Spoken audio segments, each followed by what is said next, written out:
Hey, Matt. Hello, Louis. How are you, man? I'm good. You know, it doesn't get any better than doing 4,000 interviews in a row. No, and especially when I'm involved. Oh, no, it's not you. You know that. I know. Hey, well, listen, I just want to let you know I'm parked in front of Glick's Kosher Market on Delray in Delray Beach on Atlantic Avenue. I couldn't think of a better setting. That's perfect. Yeah, to discuss this book. All right, give me the official statement on I'm Dreaming of a Black Christmas, and we'll start from there. The official statement? Yeah. You mean my official statement, or what they? Well, basically, it's to be honest, it's a book about being single and Jewish disguised as a Christmas book. Okay. It was a great way to do it. I thought it's the most family time of the year, and so what better time frame to discuss being single? Now, I caught the tail end of your interview on NPR yesterday. Yeah. The book, it was not your idea initially, right? No, my editor is, insane, and said, I think it'd be great if you wrote a Christmas book. And I thought, you are out of your mind. And then I thought about it, and I thought, well, yeah. I went back to him and said, if I do this, this, and this, and this, would you consider that a book? And he went, yeah. And I went, okay, then I'll write it.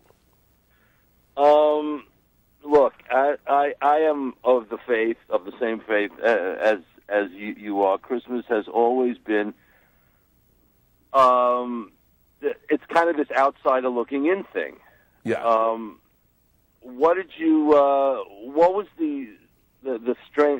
was the strangest thing when you got into writing the book about the holiday? Well, the thing that was strange was the fact that I realized how much it had permeated my life on one level or another. That I spent, I went with women who were, I went with women who weren't Jewish, and so I was always, I was involved in the holiday in one way or another. I've always been involved in that holiday.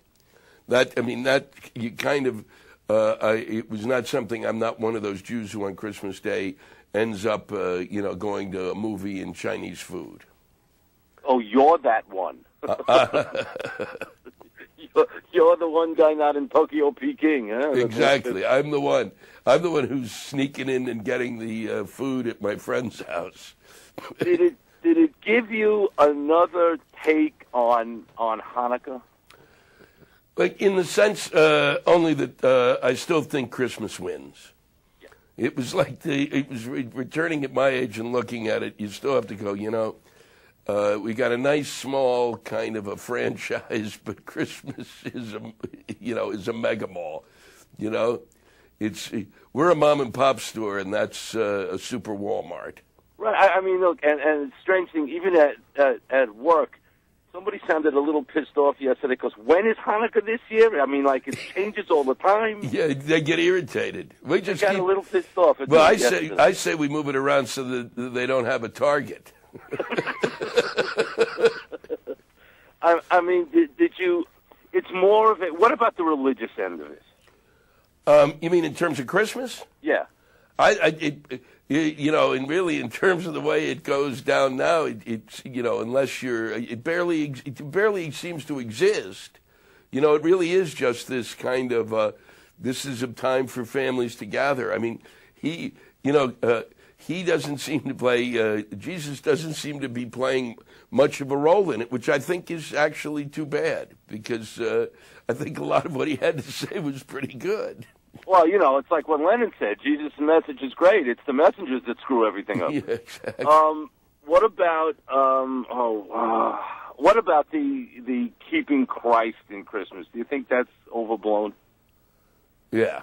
I mean, I'm not sure exactly. What do you mean? Yeah, like on the bumper stickers and everything like that. Well, I mean, I just think they don't do it. I think that I think it just gets overwhelmed by everything else, It's like, it's unbelievable. There's so much, it's so much about merchandising And it's so important.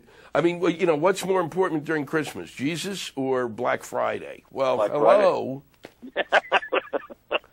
Because otherwise, apparently, we don't have an economy. The last chapter in the book is about you going overseas. Yeah. Why did you feel? Why did you feel like you had to put that in the book? I felt that it was the most. It was the most important Christmas that I had experienced. It was a real Christmas to me. As much as I enjoy the time that I've spent with my friends, and I really just enjoy their friendship. I felt that I was the troops had truly given me something, and that hopefully I'd given them whatever I could. I mean, it was a truly extraordinary. I mean, it was a truly extraordinary time for me, and more importantly, I really wanted to write about what I saw there, because I don't think it's hard to you really have to. When politicians talk about what our troops do, they barely scratch the surface with their language, and I was hoping in some way that I could give people more of a sense of just how special these people really are. Well, you definitely did. And speaking of politicians, the last time we spoke, Obama had just gotten the nomination, and I asked you, okay, Louis, they got theirs. When are we going to get ours? And you said right after the Amish president. Exactly. So what's your take on what went down Tuesday? My take is that it's all over, but the stupidity. We're going to crank it up now. We've gone from we really are sweeping it with sweeping change, and it's called ignorance. Intelligence doesn't work on a problem. Let's just try to be stupid about it. Yeah. I can't wait.